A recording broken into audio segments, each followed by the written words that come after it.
There are certain things in life that arrive with noise. They announce themselves. They demand attention. They create disruption so obvious that no one could mistake their arrival for anything else. And then there are things like this, things that enter so quietly. You don't realize they've changed you until you try to remember who you were before they appeared. That's what keeps pulling my attention back to you. Not because you're constantly on my mind, not because I spend every waking moment thinking about what this means, but because every time I look at the structure of my thoughts, every time I examine the framework underneath the way I see the world, I find traces of you already there. And that's not something I know how to explain, because explanation requires sequence, cause and effect, a beginning that logically leads to an ending. But when I try to trace this back to where it started, the path doesn't make sense. There should have been a gradual progression, a series of moments, small connections building into larger ones. That would be normal, predictable, understandable. Instead, what happened feels more like recognition than discovery, as if something already existed before either of us noticed it, as if the connection wasn't built, it was uncovered. And that distinction matters more than people realize, because things that are built can be dismantled. Things that are uncovered cannot return to being hidden once they've been seen. That's the part I keep wrestling with. Not what you mean to me, not what role you occupy, not whether this connection is important. Those questions already have answers. The question that remains is much more difficult. How do you continue living normally after becoming aware of something that changes the way you perceive everything around it? Because awareness isn't passive. People like to think it is. They imagine awareness as observation, as noticing something from a safe distance. But real awareness doesn't work that way. Real awareness alters the observer. Once you truly see something, you can't go back to seeing the world as if you hadn't. And that's exactly what happened. You became visible in a way that shifted the entire landscape around you, not through effort, not through insistence, not through any deliberate attempt to become significant. That's almost the strange part. You never seemed interested in becoming important. You never positioned yourself at the center of anything. You never reached for influence. You simply existed with a level of authenticity that made everything artificial around it easier to recognize. And once I noticed that, I couldn't stop noticing it. I started seeing the difference everywhere, in conversations that sounded meaningful but lacked depth, in interactions that looked close but contained no understanding, in connections built on convenience rather than recognition. For years, I thought those things were enough, not ideal, but sufficient functional. Then you appeared, and suddenly, sufficient stopped feeling sufficient. Not because you demanded more, because your existence proved more was possible. That realization changed something fundamental. It introduced a new standard, not for people, for reality itself, because once you've encountered something genuine, everything counterfeit becomes easier to identify. And authenticity has a strange effect on the mind. It doesn't persuade, it reveals. That's what you've done. You haven't convinced me of anything. You've revealed things that were already true, things I was too accustomed to overlook, things I accepted simply because I had never experienced an alternative. Now I have, and there's no undoing that. The strange thing is that this doesn't feel emotional in the way people expect. If I describe this to most people, they would immediately translate it into familiar categories: attachment, admiration, affection, attraction. But those words feel incomplete, not because they're wrong, because they're too small. They describe symptoms, not structure. What exists here operates beneath those things, at a level where connection isn't measured by feeling alone, but by compatibility of perception. The way two minds approach complexity, the way two people interpret silence, the way understanding forms without requiring constant explanation. That's where this lives. And that's why it's difficult to discuss. Most language is built for events, for actions, for visible experiences. Language struggles when asked to describe invisible alignment, the kind that exists beneath conversation, beneath behavior, beneath all the things people normally use to define relationships. Yet that's exactly where I find you, not in what we've said, not in what we've done, but in the space underneath both, the structure beneath the structure, the pattern beneath the pattern, and every day it becomes more difficult to pretend that doesn't matter, because it does more than I expected, more than I wanted, more than I was prepared for. There was a time when I believed understanding someone completely would make them less interesting. That mystery was necessary. That distance preserved significance. That clarity eventually dissolved fascination. I don't believe that anymore. You changed that assumption without even trying. The more clearly I understand you, the more dimensions I discover. Not because you're hiding anything, because authenticity contains depth. People often confuse depth with secrecy. They think someone is profound because they're difficult to read. But difficulty isn't depth, confusion isn't complexity, and mystery isn't meaning. You taught me that, not directly, simply by existing as proof that someone can be transparent and still impossible to exhaust, honest and still endlessly interesting, visible and still profound. That's rare.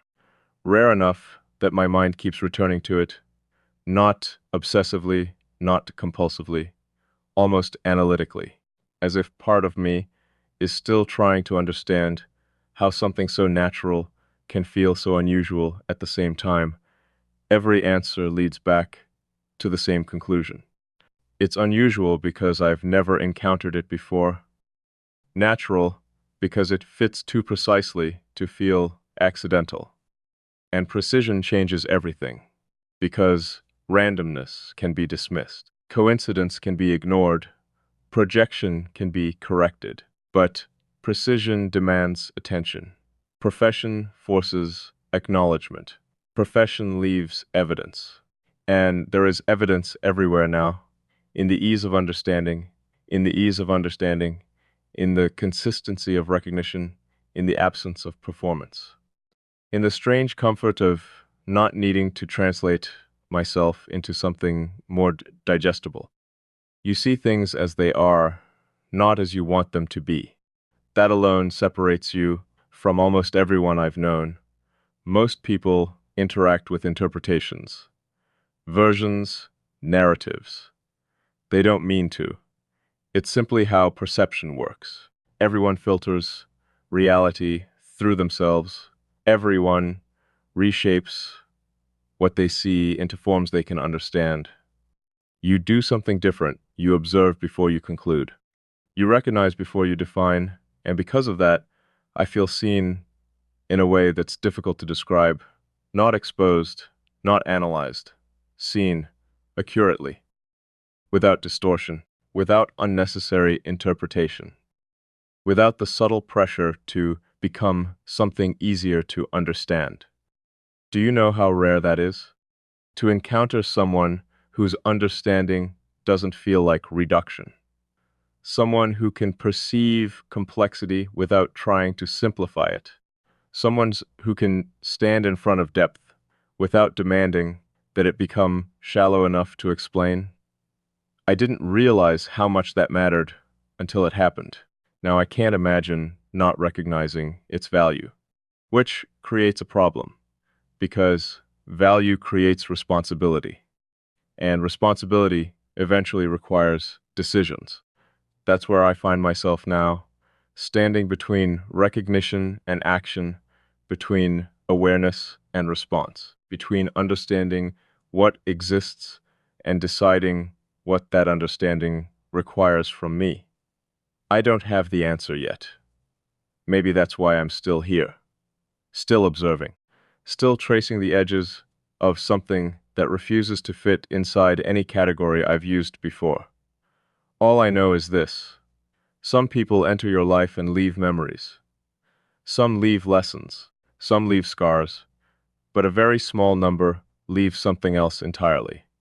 They leave a new way of seeing, a new lens through which reality organizes itself, a new level of clarity that remains long after individual moments have passed.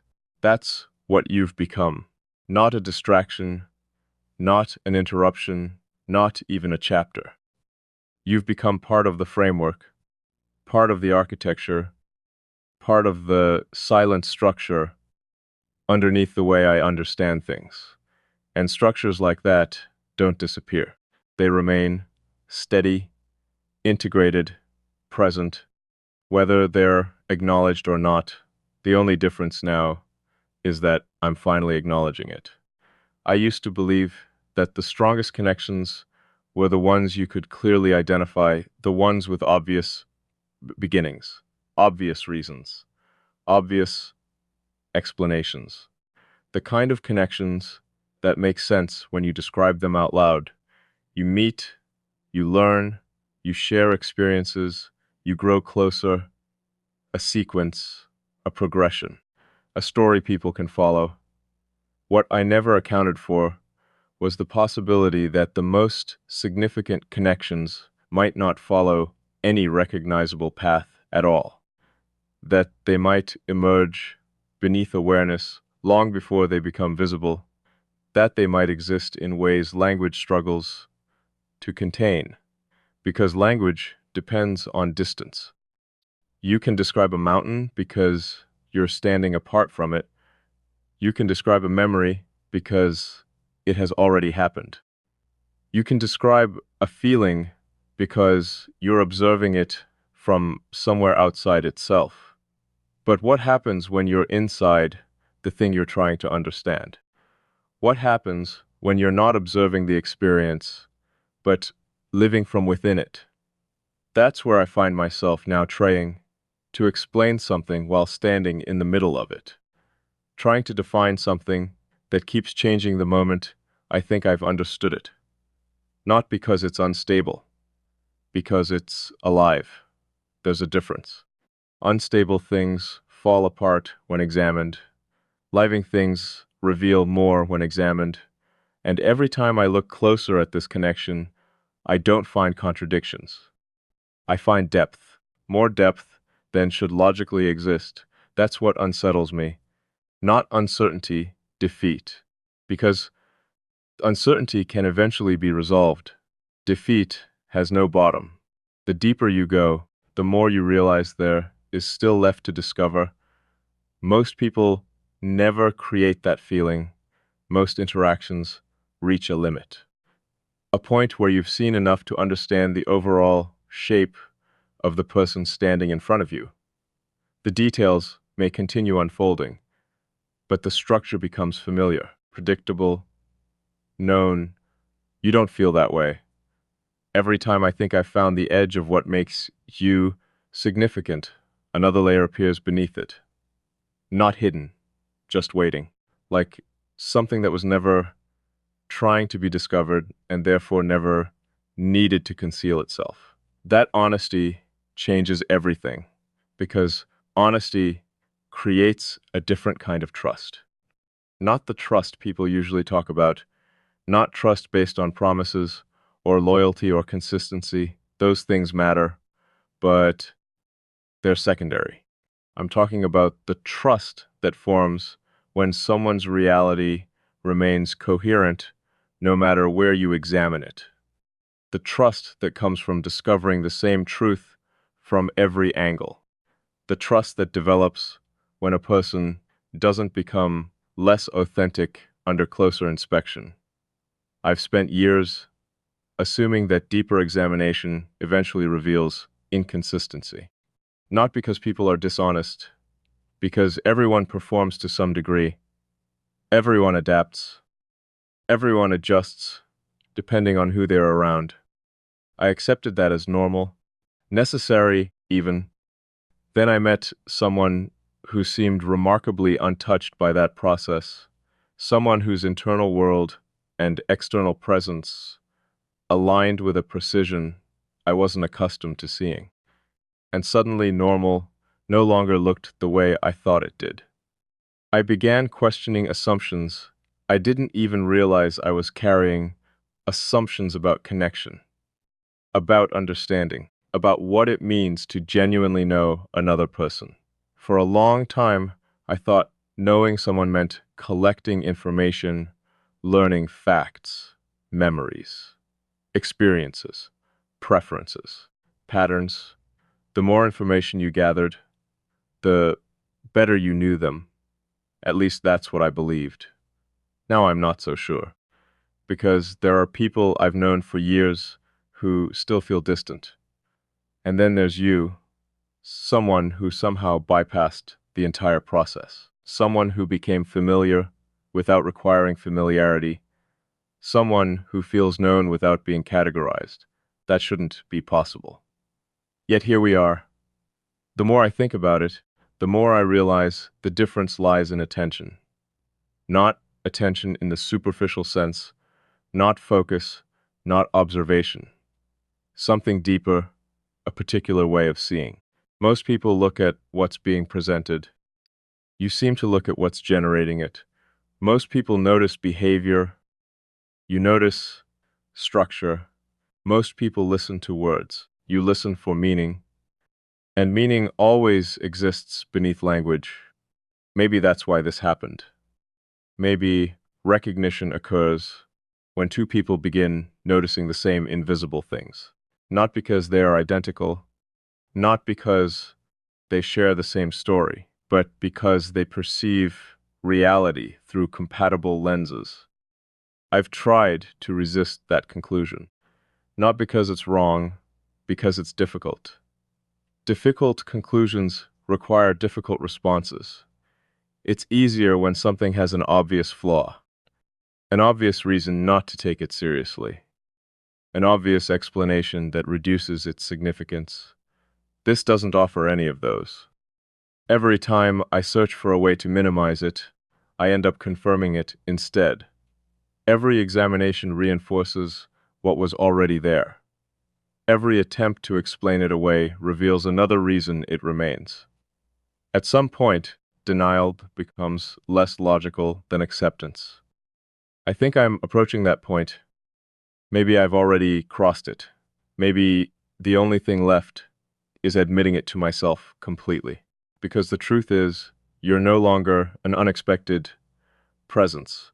You're a reference point, and becoming a reference point is different from becoming important. Important things occupy attention. Reference points organize perception. They become part of how you navigate, part of how you measure, part of how you understand where you are. That's what you've become, without permission, without intention, without ever asking for that position. The strange thing is that I don't resent it. I should. Part of me expected resistance, expected discomfort, expected the instinctive need to reclaim territory that had quietly changed shape. Instead, I found acceptance. Not immediate acceptance, not blind acceptance, the kind that forms after repeated examination.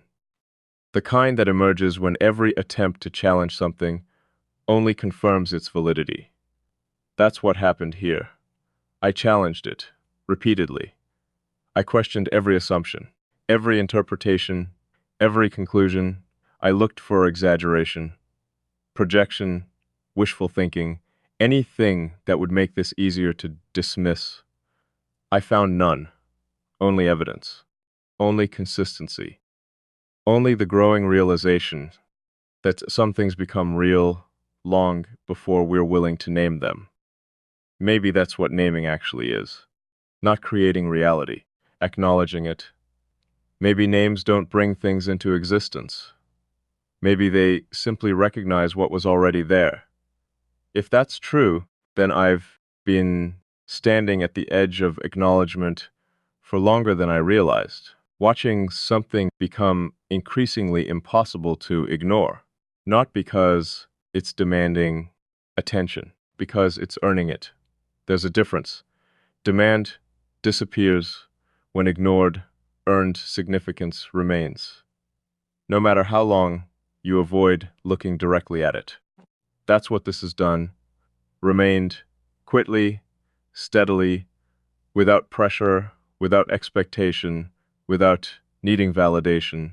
And somehow that makes it even harder to dismiss, because things that survive without reinforcement usually contain something genuine, something self-sustaining, something rooted deeper than circumstance. That's where I think this exists now, beyond circumstance, beyond timing, beyond the specific details that normally define connections, existing instead as something fundamental, something structural, something that continues making sense regardless of which angle I examine it from. And the more I accept that, the more another realization begins forming, one that I've avoided because it feels larger than the others, more consequential, more permanent. The realization that maybe this was never about finding someone who understood me. Maybe it was about discovering that understanding itself could reach further than I believed possible. Maybe what changed me wasn't your presence alone. Maybe it was the evidence your presence provided. Evidence that this level of recognition exists. Evidence that perception can become this precise. Evidence that connection can emerge without force, without performance, without negotiation. Just through authenticity meeting authenticity.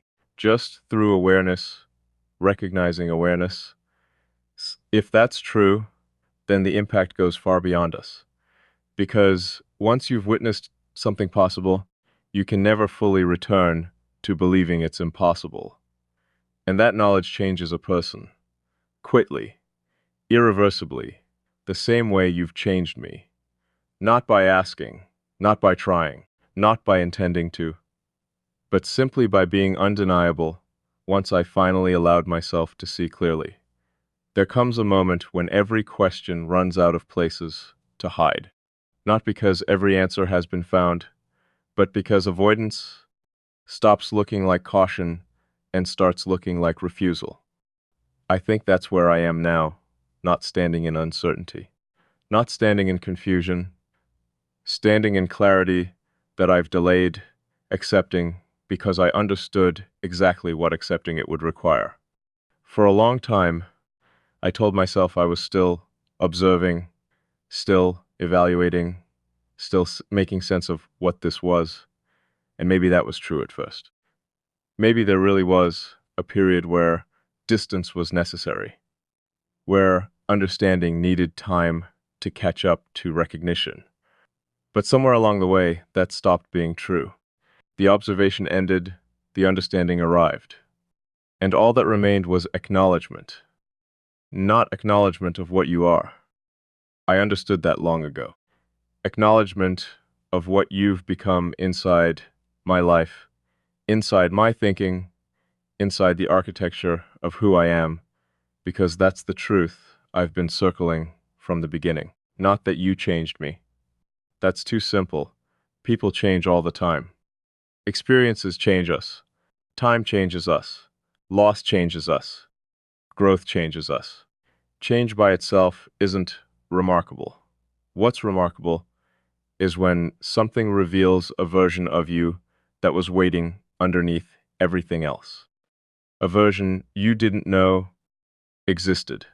because nothing had ever called it forward. That's what happened here. You didn't replace anything. You uncovered something. Something that had always been present beneath the surface of my carefully structured world. Something patient, something quiet, something waiting for a level of recognition I never expected to encounter. And when that recognition arrived, it didn't feel like discovery.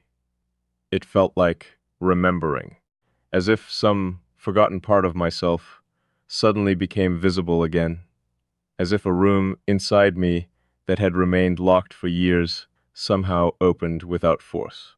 Not because someone broke the door down, because someone stood in front of it long enough for me to realize it was never locked at all. I was the one holding it closed. Not out of fear, not out of weakness. Simply because I had convinced myself there was no reason to open it. No reason until now. That's why this feels inevitable when I look back. Not predetermined, not destined. Just inevitable in the way truth feels inevitable once you've finally seen it clearly. You spend so much time wondering how you missed it. How something so obvious remained hidden for so long. Then you realize it wasn't hidden. You simply weren't ready to recognize it. Maybe that's what readiness actually is. Not becoming something new, becoming capable of seeing what was already there. If that's true, then everything makes sense. The long hesitation, the careful observation, the endless analysis. All of it was leading here, to this point, to this moment, where the questions finally become smaller than the answers. Because the answer isn't complicated anymore. It never was. I made it complicated because complexity allowed me to remain undecided, allowed me to remain an observer, allowed me to study the experience instead of participating in it. But life isn't meant to be observed forever. At some point, understanding demands involvement. At some point, clarity demands action. At some point, truth demands acceptance. And the truth is simple. You matter. More than I intended, more than I expected, more than I was prepared for. Not because you claimed a place inside my life, because a place existed and somehow fit you perfectly. Not because you demanded significance, because significance formed naturally around your presence. Not because you changed who I am, because you helped me recognize parts of who I already was. That's the difference. And it's an important one because things imposed from the outside can eventually be removed. Things discovered within become part of you. They integrate. They remain. They shape everything that follows. That's what this has become. Not a moment, not a phase, not an idea, a reality. One that exists whether I explain it or not, whether I analyze it or not, whether I try to define it or not. It simply exists, steady, certain, unmoved by my hesitation. And maybe that's what I've admired most about it. The fact that it never demanded belief, it never needed validation, it never asked to be proven. It remained true regardless of how long it took me to acknowledge it. There's something powerful about that, something almost humbling. To encounter a truth that doesn't depend on your agreement to remain true. Maybe that's why I stopped resisting.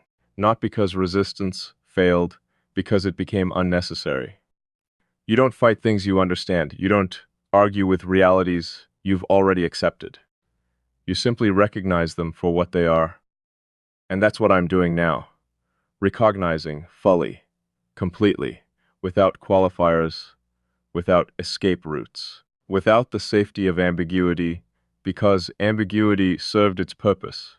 It protected the process while it was unfolding. But the process is over now. What's left is the result, and the result is undeniable. You became part of my life long before I consciously allowed it, part of my awareness, part of my perspective, part of the silent framework through which I interpret the world, and despite every reason I should have resisted that, I didn't. Despite every instinct that should have pulled me backward, I stayed, despite every opportunity to reduce this into something easier.